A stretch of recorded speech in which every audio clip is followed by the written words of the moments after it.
Thank you so much, sir, for your presence. It really means a lot to us that you have taken your precious time out and being over here to make Hybris TV Education Excellence Award 2024 so special. Thank you very much, sir. Andariki namaskaram. ఇవాల్టి ఈ పురస్కార ప్రదానోత్సవ సభకు నన్ను ఆహ్వానించిన రాజగోపాల్ గారికి, వారి సంస్థ హైబిజ్ మాధ్యమానికి నా కృతజ్ఞతలు. మల్లారెడ్డి విశ్వవిద్యాపీఠ్ వారు ఇలాంటి కార్యక్రమానికి నిలబడి హైబిజ్ ద్వారా విద్యారంగంలో చేస్తున్న కృషిని గుర్తించి వారికి పురస్కారాలు ఇవ్వాలనుకోవడం మంచి ఆశయం. సాధారణంగా మన సంస్కృతిలో దేవాలయాలు, పుణ్యక్షేత్రాలు, తీర్థాలు వాటికి చాలా ప్రాముఖ్యత ఉంది. దేవాలయానికి ఎంత ప్రాముఖ్యత ఇస్తామో అంతకన్నా ఎక్కువ ప్రాముఖ్యత ఇవ్వాల్సినటువంటి విద్యాలయాలు కూడా మన సంస్కృతిలో భాగం.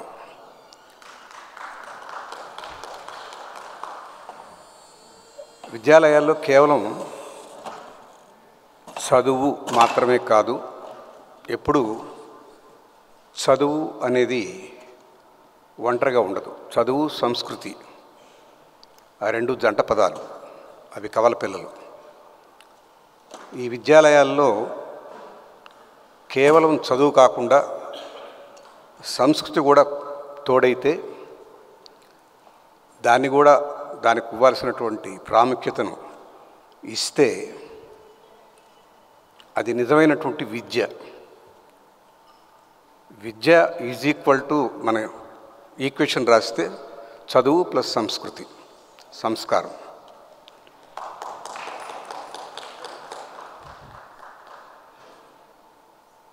ఏ జాతి అయినా, ఏ దేశమైనా దిగజారిపోయింది అంటే దానికి కారణం ఆ దేశం, ఆ జాతి గొప్ప వ్యక్తుల్ని తయారు చేసుకోలేకపోవడం. గొప్ప వ్యక్తులు ఎలా తయారవుతారు? ఎక్కడి నుంచి తయారవుతారు? తల్లి ఒడి తొలి బడి. అమ్మ మనకు జన్మ ఒడివే కాకుండా జన్మకు సరిపడా జ్ఞానాన్ని ఇస్తుంది.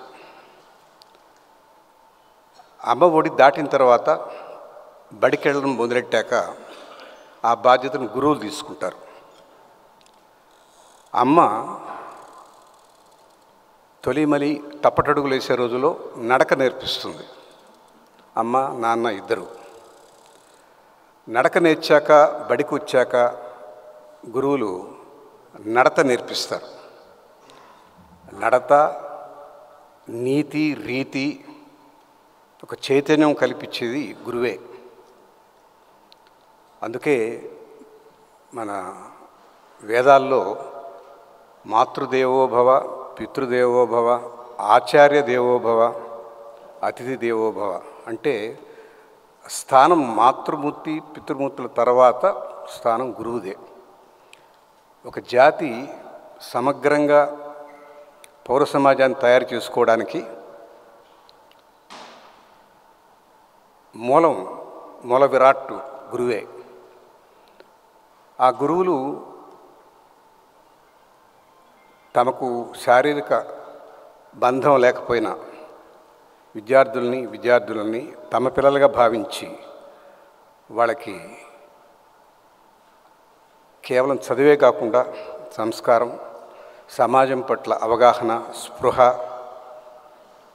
ఒక సమగ్రమైన వ్యక్తిత్వాన్ని రూపొందించే దిశలో వారిని తీసుకొస్తాడు. అదే గురుతర బాధ్యత. అందుకే దాన్ని గురుతర బాధ్యత అని కూడా అంటారు. ఆయన ద్వారానే సమాజం పట్ల వాళ్ళకు ఒక అవగాహన ఏర్పడుతుంది, వాళ్ళు చేయవలసినటువంటి విధులు, పౌర సమాజంలో తను నిర్వర్తించాల్సినటువంటి అనేకమైనటువంటి విషయాల్ని గురువు ద్వారానే నేర్చుకుంటారు. కానీ ఇలా జరుగుతుందా అని మనం ఒకసారి సమీక్షించుకుంటే అలా అన్ని దగ్గర జరగటం లేదనే నా భావన. ఇటీవల కాలంలో ముఖ్యంగా పాశ్చాత్య దేశాల ప్రభావం మన మీద పడిన తర్వాత, ఈ కంప్యూటరీకరణ, ప్రపంచీకరణ వచ్చిన తర్వాత విద్య అనేది సమగ్రమైన ఎదుగుదల కాకుండా కేవలం ఏ సెక్టర్లో మనం చదివితే మనకు ఎక్కువ డబ్బులు వస్తాయి, ఎక్కువ జీతాలు వస్తాయి, మన జీవితం బాగుంటుంది అన్న ధోరణిలో సాగిపోతుంది. అందుకే ఈ ఐటీ ప్రపంచం వచ్చిన తర్వాత ఎవరు సమగ్రమైన విద్యకి ఆసక్తి చూపించటం లేదు. ఏ డిగ్రీ చేసేసి, డిగ్రీ చేయకపోయినా కూడా ఒక C++, జావా, ఇంకేదో ప్లాట్ఫామ్ నేర్చుకొని డేటా ఎంట్రీ ఆపరేటర్గా కుదురుకున్నా కూడా 40-50 వేల రూపాయల జీతం వస్తుంది. మా నాన్న అమాయకుడు, ఏదో BA చదివాడు, MA చదివాడు, ఎక్కడో కాలేజీలో లెక్చర్గా పనిచేస్తున్నాడు, ఆయనకు వచ్చే జీతం 20,000. ఇంత కష్టపడకుండా నేను ఐటీలో ఒక ప్లాట్ఫామ్ నేర్చుకున్నాను, 50,000 వస్తుంది అన్నటువంటి భావన కలిగించినటువంటి సమాజం మనది.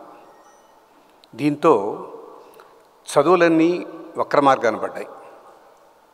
ఎవరు జ్ఞానం కోసం చదివేవాళ్ళు లేకుండా పోయారు. చాలా తక్కువ మంది, లేరని అనకూడదు. ఎక్కువ శాతం ఎక్కడ ఎక్కువ రెమ్యూనరేషన్ వస్తుందన్నటువంటి ధ్యాసతోనే వాళ్ళు ఎంచుకున్నటువంటి రంగాలు ఉంటున్నాయి. ఇది చాలా దురదృష్టం. ఇంబ్యాలెన్స్ వస్తుంది. దానికి స్టాటిస్టికల్ డేటా కూడా చెప్తాను. ఒకనాడు కొన్ని సంవత్సరాల క్రితం, కొన్ని శతాబ్దాల కింద భారతదేశం ప్రపంచ దేశాల్లో గురుస్థానంలో ఉండేది. 5,000 సంవత్సరాల క్రితమే మనకు యూనివర్సిటీలు ఉండేవి, నలంద, తక్షశిల ఇట్టటివి. ఇతర దేశాల నుంచి వచ్చి ఇక్కడ చదువుకునేవాళ్ళు. అలాంటి గొప్ప వైజ్ఞానిక, సాంకేతిక, ఆధ్యాత్మిక దేశం వెనకబడిపోవడం కారణం మన విద్యా విధానంలో వచ్చిన పెను మార్పులు. మనం వెనకబడిపోయాం. ఆంగ్లేయుల పరిపాలనలో మనదైన సంస్కృతి, మనదైన విద్యని కోల్పోయాం. అవసరార్థం చదువుకునే చదువులు వచ్చాయి. వాళ్ళు బ్రిటిషర్సు వాళ్ళకి అవసరమైన క్లర్కులను తయారు చేసుకునే విద్యనే మనకు నేర్పించారు. వాళ్ళకి అణిగిమణిగి ఉండేటటువంటి విద్యలే మనకు బోధించారు. క్లర్కులుగా తయారయ్యాం. మనకు ఆ బానిసభావం పోలేదు. తర్వాత కాలంలో ఒక్కొక్క ప్రభంజనం, మ్యానుఫ్యాక్చరింగ్ వచ్చింది. అప్పుడు మెకానికల్ ఇంజనీర్లు, ఎలక్ట్రికల్ ఇంజనీర్లు తయారయ్యారు. ఐటీ ప్రభంజనం వచ్చింది, అంతా సాఫ్ట్వేర్ ఇంజనీర్లు అయిపోయారు. ఇవన్నీ కూడా, ఈ మార్పులు ఒక విద్యార్థిని ఒక సమగ్రమైన వ్యక్తిత్వం ఉన్నటువంటి పౌరుడిగా తయారు చేసే అవకాశాలు లేవు. ఈ పోటీ ప్రపంచంలో స్కూళ్ళలో మీ అందరూ, మీ విద్యాలయాల్లో కూడా ఫిజిక్స్ చెప్తారు, మ్యాథ్స్ చెప్తారు, బయాలజీ చెప్తారు, జువాలజీ చెప్తారు. వాళ్ళని ఏదో ప్రొఫెషనల్ కోర్సుకి నెట్టే విధంగా ఆ సబ్జెక్టులోనే నూరిపోసి సాధన చేయించి 99%, 99.2%, అంటే నేను ఇంతవరకు అనుకునేది కేవలం డబ్బులకే ఇన్ఫ్లేషన్ ఉందనుకున్నా. మార్కులు కూడా ఇన్ఫ్లేషన్ వచ్చింది. మా రోజుల్లో 60 మార్కులు, 60% అంటే చాలా గొప్ప మార్కులు. ఇప్పుడు 99.1 దాటితేనే మార్కు, లేకపోతే కాదు. ఇలాంటి దశకు విద్యార్థులు మనం నెట్టేసాం. ఆ సబ్జెక్ట్స్లో వాళ్ళని నూరిపోసిన తర్వాత వాళ్ళకి ఇక ఏ విషయం మీద మనకు అవగాహన కల్పించట్లేదు. దేని మీద వాళ్ళకి ఒక ఆలోచన విధానం లేదు. ఒక మనిషి అనేవాడికి వాడికి ఉన్నటువంటి పౌర సమాజం పట్ల ఉన్న బాధ్యతలు ఏవో తెలియదు, వాడికి ఉన్న హక్కులు ఏవో తెలియదు, తల్లి ఎవరో తెలియదు, తండ్రి ఎవరో తెలియదు, గురువు అంటే ఏమిటో తెలియదు, సమాజం పట్ల వాడికి ఉన్న బాధ్యత తెలియదు. ఇవన్నీ చెప్పేటటువంటి రోజులు పోయాయి. 1960స్లో నేను హై స్కూల్లో చదివే రోజుల్లో మోరల్ క్లాస్ అని ఉండేది, ప్లే టైం అని ఉండేది, ఎలక్యూషన్ కాంటెస్ట్ ఉండేవి. అవన్నీ ఇవాళ ఏమీ లేవు. స్పోర్ట్స్ ఎందుకు ఆడిచ్చేవాళ్ళంటే స్పోర్టివ్ స్పిరిట్. ఒక జీవితంలో ఒక కష్టం వచ్చినప్పుడు తట్టుకునే శక్తి ఆ స్పోర్ట్స్ ఆడిన వాడికే తెలుస్తుంది. ఆటల్లో ప్రతిసారి వాడు గెలవడు, ఓడిపోవడం కూడా తెలుసు, ఓడిపోయినప్పుడు సంయమనం పాటించాలని కూడా తెలుసు. కానీ ఇవాళ ఆడడం మానేశారు, టీవీలు చూడడం మొదలెట్టారు. క్రికెట్ అందరూ చూస్తారు, ఆడేవాళ్ళు తక్కువ, చూసేవాళ్ళు ఎక్కువ. చూసిన వాడికి స్పోర్టివ్ స్పిరిట్ అనేది అలవడదు. ప్రతిదానికి ఒక కారణం ఉండే మన పూర్వీకులు గురుకులాన్ని పంపించినప్పుడు వాడు గురువుకు సేవ చేయాలి, అధ్యయనం చేయాలి, మాట్లాడాలి, సంఘసేవ చేయాలి, అన్ని పనులు ఉండేవి. గురువుగారికి ఎంత సేవ చేయాలో చేసేవారు. రాజకుమారుడైనా సరే గురుకులానికి వచ్చినప్పుడు అందరి విద్యార్థులతో పాటు అన్ని పనులు చేయాలి. అలాంటి రోజులు పోయినాయి. ఇవాళ గురుకులం కాన్సెప్ట్ ఎప్పుడైతే పోయిందో, ఎయిర్ కండిషన్ బస్సుల్లో పిల్లల్ని స్కూల్కి పంపించే రోజులు వచ్చిన తర్వాత, ఎయిర్ కండిషన్ క్లాసులు ప్రారంభమయ్యాక కష్టం అంటే ఏమిటో తెలియదు. 99 మార్కుల కన్నా తక్కువ వస్తే నీ మొహం నాకు చూపించదనేటువంటి తల్లిదండ్రులు తయారైన తర్వాత వాడికి మార్కులు తప్పితే ఇక జీవితంలో ఏమీ కనపడదు. దయచేసి గుర్తుపెట్టుకోండి, ఒక విద్యార్థికి మార్కుల అవసరం ఒక్కసారే వస్తుంది, జీవితకంతా ఒక్కసారే వస్తుంది. అది ఎప్పుడంటే ఒక ప్రొఫెషనల్ కోర్సుకి వెళ్ళేటప్పుడు, లేదంటే ఒక ఉద్యోగం కోసం వెళ్ళినప్పుడు. తర్వాత జీవితంలో ఎప్పుడు మీకు మార్కులు అవసరం రాదు. వాడు మార్కులు అక్రమార్కుడుగా తయారవుతాడు, కానీ విలువలన్న వ్యక్తిగా మాత్రం ఎదగడు. ఎందుకంటే ఏ తల్లి కూడా నా బిడ్డ మంచిగా తయారు కావాలి, వాడికి మంచి వ్యక్తిత్వం ఉండాలి, వాడికి మంచి మనిషిగా ఎదగాలి అన్నటువంటి కోరిక కానీ సంకల్పం కానీ లేకుండా, అబ్బాయి నీకు 99.5 కన్నా తక్కువ వస్తే నా మొహం చూడకు అన్నటువంటి తల్లిదండ్రులు తయారైన రోజుల్లో విద్యాలయాలు కూడా ఒక వ్యాపారంగా మారి, మాకు ఇన్ని ర్యాంకులు వచ్చినాయి, ఇన్ని మార్కులు వచ్చినటువంటి స్టూడెంట్స్ మా దగ్గర ఉన్నారు, మా దగ్గరే చేరండి, టీవీలు నిండా అవే అడ్వర్టైజ్మెంట్లు. ఎవరైనా ఒక్క ఇన్స్టిట్యూట్ అయినా మా దగ్గర చదువుకుంటే మేము సంస్కారం నేర్పిస్తాం, వాళ్ళకి మంచి పౌరులుగా ఎదుగుతారు, రానున్న ఈ దేశ భవిష్యత్తు వాళ్ళ మీద ఆధారపడుతుంది, మంచి పౌర సమాజం కావాలి, దానికి తగ్గట్టుగా మా విద్యా విధానం మారుస్తామని చెప్పే విద్యాలయాలు గణనీయంగా తగ్గిపోయాయని నా బాధ. ఇదేదో అవార్డు ఫంక్షన్ పిలిచి నేను ఈ రకమైన సొడ్డు చెప్తున్నాడని అనుకోవద్దండి. మిమ్మల్ని అందరినీ నేను చేతులెత్తి ప్రార్థించేది ఏంటంటే, మీరు చెప్పండి, ఫిజిక్స్ చెప్పండి, మ్యాథ్స్ చెప్పండి, a+b² = a² + b² + 2ab అని చెప్పండి. బట్ రామాయణాన్ని, భారతాన్ని, భాగవతాన్ని కూడా వాళ్ళకి పరిచయం చేయండి. చేయకపోతే 1% మార్కు తగ్గితే ఆత్మహత్య చేసుకునే పిల్లలు తయారయ్యారు. మీకు తెలుసు, అనేక విద్యాలయాల్లో ఆత్మహత్యలు. ఎందుకు అంటే మార్కు తగ్గినాయి.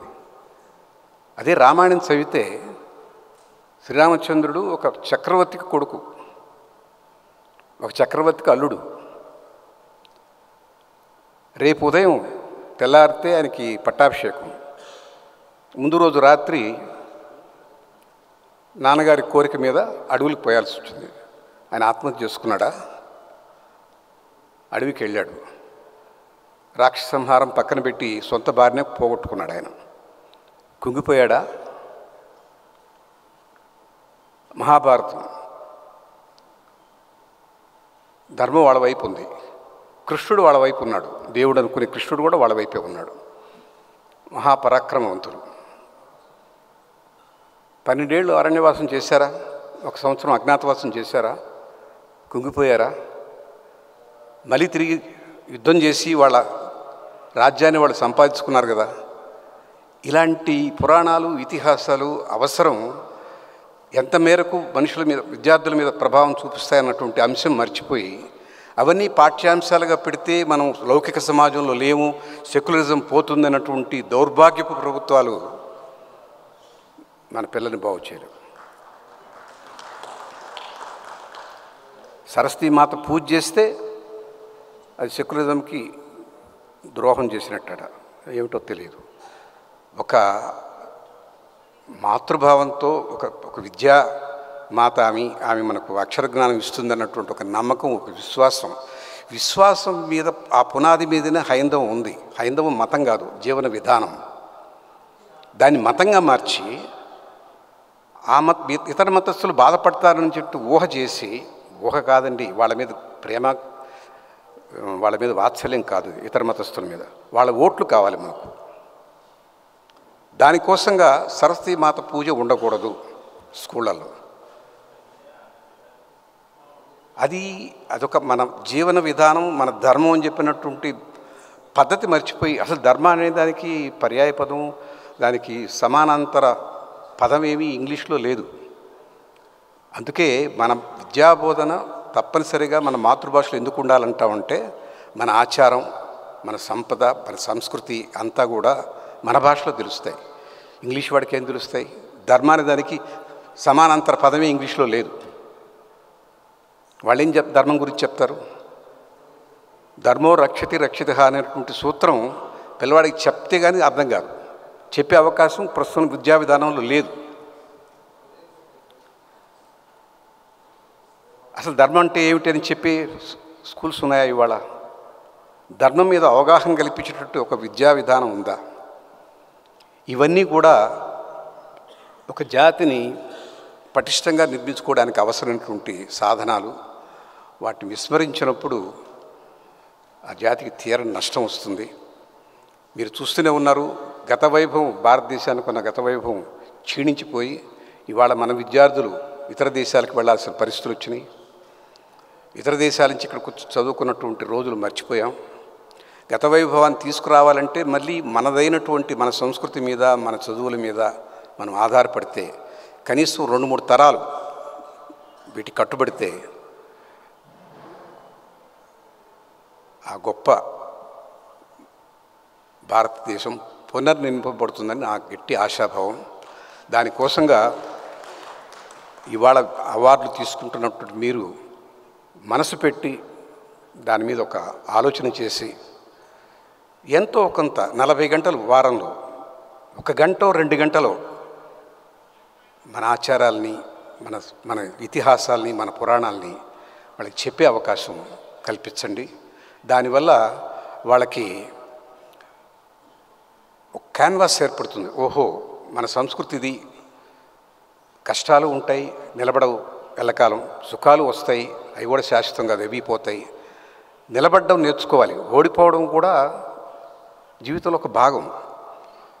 ఓడిపోవడం అంటే కింద పడిపోవడం కాదు, కింద పడి లేవకపోవడం ఓడిపోవడం. ఆ స్పృహ కలిగించేటటువంటి విధానంలో పిల్లల్ని మనం తయారు చేసుకోవాలి. కేవలం చదివే కాకుండా wealth without work, knowledge without character, science without humanity, business without morality, politics without principles, ఇలాంటి విషయాలు కూడా చెప్పాలి. చెప్పకపోతే వాళ్ళు కేవలం ఫిజిక్స్, మ్యాథ్స్ చదువుకొని సమాజంలోకి వచ్చినప్పుడు అలాంటి వాళ్ళ వల్లనే ఎక్కువ దేశానికి ద్రోహం జరుగుతుంది. ఒక చదువు రాని వాడికన్నా ఒక చదువుకున్న వాడు చేసే ద్రోహం చాలా పెద్దది. వాడు కొట్టే దెబ్బ సమాజం కోలుకోలేదు. చదువు రాని వాడు చేసే మోసం చాలా చిన్న మోసంగా ఉంటుంది. మహా ఎత్తి జేబులు కత్తిరిస్తాడు. బాగా చదువుకొని ఒక ఐఏఎస్ ఆఫీసరో లేకపోతే ఒక PhD చేసిన సైంటిస్టు క్యారెక్టర్ లేకపోతే ఆ సమాజానికి కొట్టే దెబ్బ ఎలా ఉంటుందంటే కొన్ని తరాలు నాశనం అయిపోతాయి. చదువుకున్న వాడి దుర్మార్గం మహాప్రమాదం, చదువు లేని వాడి దుర్మార్గం చాలా తక్కువ. మీ విద్యాలయాల్లో చదువుకుంటున్న పిల్లలకి ఆ మోరల్ బేస్, మోరల్ స్టాండింగ్ మీరు ఇవ్వకపోతే మీ మనవళ్ళు, మీ మనవరాళ్ళు, మీరు విద్యాలయాల్లో ఉన్నా కూడా మీకు సంతతి, మీ కుటుంబాలు ఉన్నాయి. అవి కూడా క్షేమంగా, ఆరోగ్యంగా, సుహృద్భావ వాతావరణంలో సౌజన్యవంతంగా పెరగాలంటే మీదే కర్మాగారం మీ దగ్గరే ఉంది. భవిష్యత్తును తయారు చేసే కర్మాగారం మీరు. ఈ దేశానికి అవసరమైనటువంటి గొప్ప పౌర సమాజానికి రూపుదిద్దేటటువంటి అవకాశం మీ కర్మాగారాలే, మీ విద్యాలయాలే. మీరే గురువులు. తల్లిదండ్రుల తర్వాత మీదే బాధ్యత. మీరు అందిపుచ్చుకొని మనకు అవసరమైనటువంటి అనేకమైన సంస్కృతులు మీరు ఎంతో కొంత చెప్పకపోతే మంచి సమాజం రాదు. దానికోసం ఇవాళ ఈ పురస్కారాలు తీసుకునే సందర్భంలో దయచేసి ఇది ఒక అజెండాగా పెట్టుకోండి. మా వంతు మేమేదో కొంత వాళ్ళకి తయారు చేసి పంపిస్తాం. వాళ్ళకి కేవలం చదివే కాదు, సంస్కారం కూడా కొంత అద్దె పంపిస్తాం. కాగితం పూలుగా కాకుండా వాళ్ళు మంచి వాసన కలిగిన వ్యక్తులుగా తయారు చేసి సమాజంలోకి పంపిస్తాం అన్నటువంటి ఒక దృఢ నిశ్చయంతో మీరు ఈ అవార్డు తీసుకున్నాక భావిస్తారని నా అభ్యర్థన.